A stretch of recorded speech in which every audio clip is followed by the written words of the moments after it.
from the Canterville Ghost, and I know not everyone here has read it. It is a story about an American family that moves into an old English house which is haunted by a very English ghost, and he fails to frighten the Americans away. But ultimately he makes friends with the girl in the family. So if indeed the ghost of Oscar is still here somewhere, yes. Hopefully, Jenny, you'll become fast friends. And this is from a scene where the girl Virginia and the ghost are bonding, and the ghost has just told Virginia that he hasn't slept in many, many years.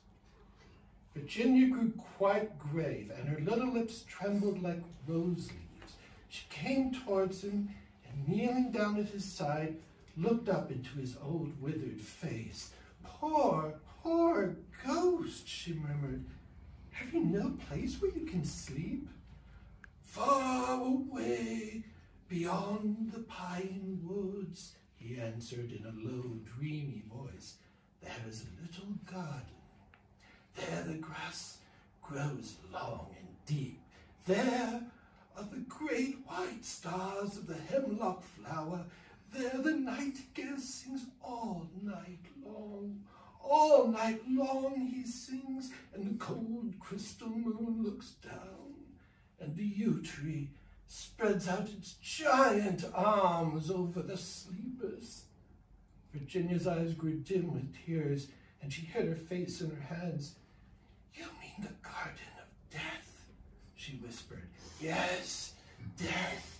Death must be so beautiful, to lie in the soft brown earth with the grasses waving above one's head and listen to silence, to have no yesterday, no tomorrow, to forget time, to forget life, to be at peace. You can help me. You can open for me the portals of death's house. Love is always with you, and love is stronger than death is." Virginia trembled. A cold shudder ran through her, and for a few moments there was silence. She felt as if she was in a terrible dream. Then the ghost spoke again, and his voice sounded like the sighing of the wind. "Have you ever read the old prophecy on the library window?" "Oh, often," cried the little girl, looking up. "I know it quite well. It is painted in curious black letters and is difficult to read. There are only 6 lines. When a golden girl can win prayer from out the lips of sin, when the barren almond bears and a little child gives away its tears, then shall all the house be still and peace come to Canterville." But I don't know what they mean. "They mean," he said sadly, "that you must weep for me, for my sins, because I have no tears, and pray with me for my soul, because I have no faith. And then, if you have always been sweet and good and gentle, the angel of death will have mercy on me. You will see fearful shapes in the darkness, and wicked voices will whisper in your ear, but they will not harm you, for against the purity of a little child, the powers of hell cannot prevail." Virginia made no answer, and the ghost wrung his hands in wild despair as he looked down at her bowed golden head.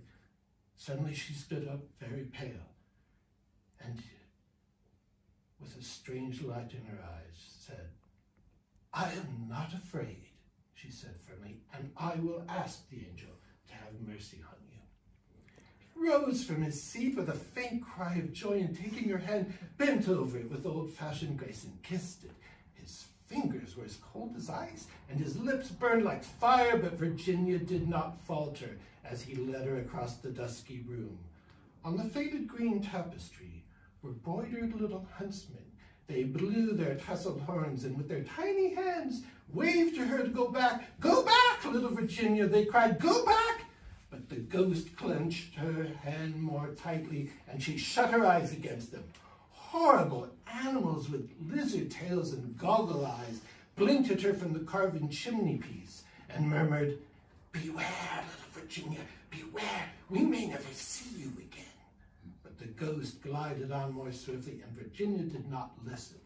When they reached the end of the room, he stopped and muttered some words she could not understand. She opened her eyes and saw the wall slowly fading away like a mist, and a great black cavern in front of her. A bitter cold wind swept round them, and she felt something pulling at her dress. "Quick, quick!" cried the ghost, "or it will be too late." And in a moment the wainscoting had closed behind them, and the tapestry chamber was empty. Wow.